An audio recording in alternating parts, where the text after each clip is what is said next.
Good morning. Standard 10th।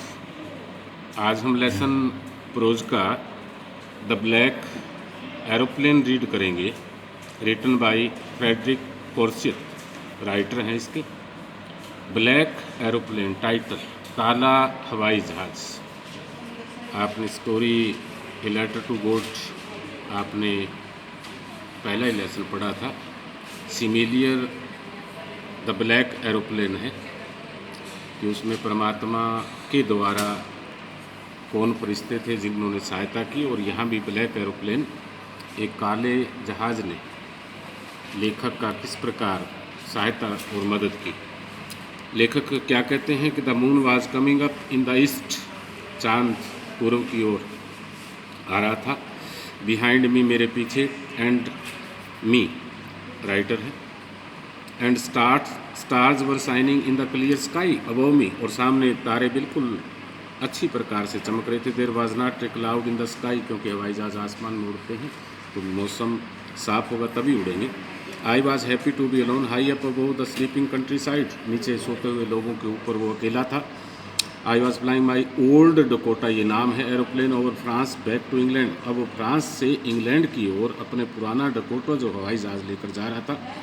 छोटे छोटे हवाई जहाज़ देखे होंगे जिनको आप हेलीकॉप्टर बोलते।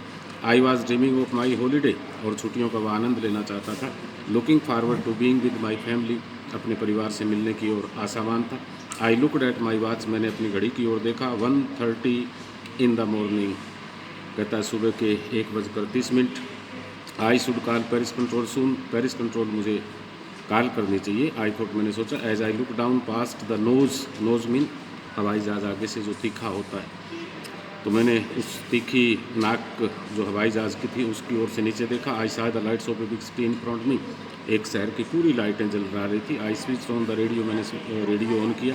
एंड सेड, और कहा, Paris control Dakota DS 0888 here, कि पेरिस कंट्रोल रूम में फ़ोन करके बताया, क्योंकि आपको पता है कि हवाई जहाज़ जो ऊपर उड़ते हैं उनका जो सारी डायरेक्शन वगैरह वगैरह वो नीचे कंट्रोल रूम होता है। कैन यू हियर मी, क्या आप मुझे सुन सकते हो? I am on my way to England, कि मैं इंग्लैंड जा रहा हूँ। The voice from the radio answer immediately, तुरंत ही आवाज़ आई। DS 088, I can hear you, मैं आपको सुन सकता हूँ। यू ऑट टू टर्न, और टू आपका मोडाल से चाहिए, टर्न 12 डिग्री, 12 डिग्री आप अपने हेलीकॉप्टर को, हवाई जहाज़ को मोड़े। DS 088 और आवाज़ यहाँ पर बंद होगी। आई चेकड माई मैप, मैंने नक्शे को देखा। And compass switched my second, और जो दिशा सूचक यंत्र होते हैं कंपास, जिस प्रकार गाड़ियों में देखा होगा कितने किलोमीटर, कितना फ्यूल, कितना नहीं है। And turned the Dakota 12 degree west toward England, और इंग्लैंड की तरफ आसमान से ये पता करने के लिए कि इंग्लैंड का सीधा रास्ता कौन सा है। I will be in time breakfast, मैं सुबह के नाश्ते के समय ठीक पहुंच जाऊंगा। आई थॉट, मैंने विचार किया, गुड बिगिनिंग इंग्लिश ब्रेकफास्ट, और एक अच्छा घर का अंग्रेजी breakfast. Everything was going well, प्रत्येक चीज़ बहुत अच्छी थी। It was an easy flight, और आसान था हवाई जहाज़ को उड़ाकर ले जाना।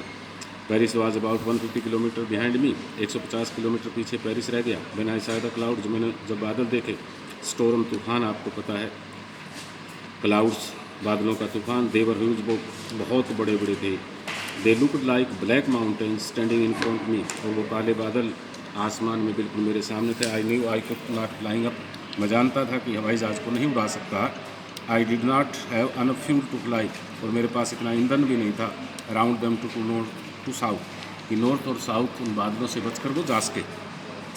आई ought to go back to Paris, मुझे पेरिस वापस चला जाना चाहिए। आई थॉट, मैंने विचार किया। But I want to get home, लेकिन मैं घर जाना चाहता था।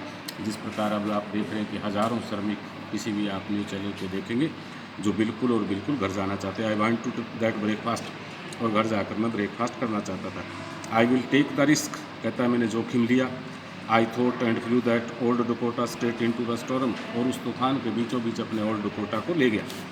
Inside the cloud everything was suddenly black, और बादलों के अंदर प्रत्येक चीज़ काली होगी। It was impossible to see anything outside the aeroplane, हवाई जहाज़ के बाहर कोई भी चीज़ दिखाई देना असंभव था। The old aeroplane jumped and twisted, ये सब देखो, उछल गया और वो मोड़ खाने लगा।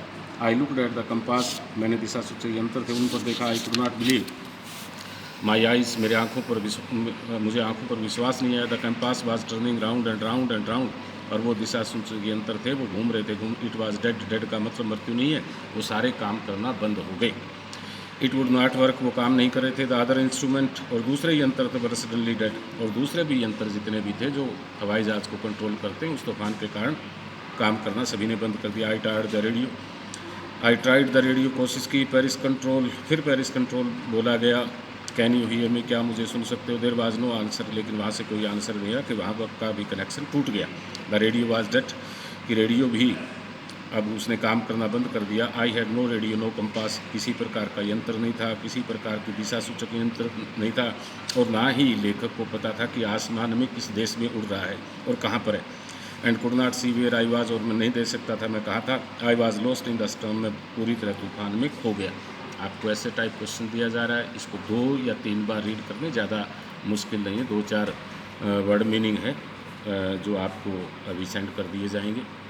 प्रॉपर स्टडी 10th स्टैंडर्ड है, बिल्कुल वेल तरीके से आपने करनी है। Okay, thank you.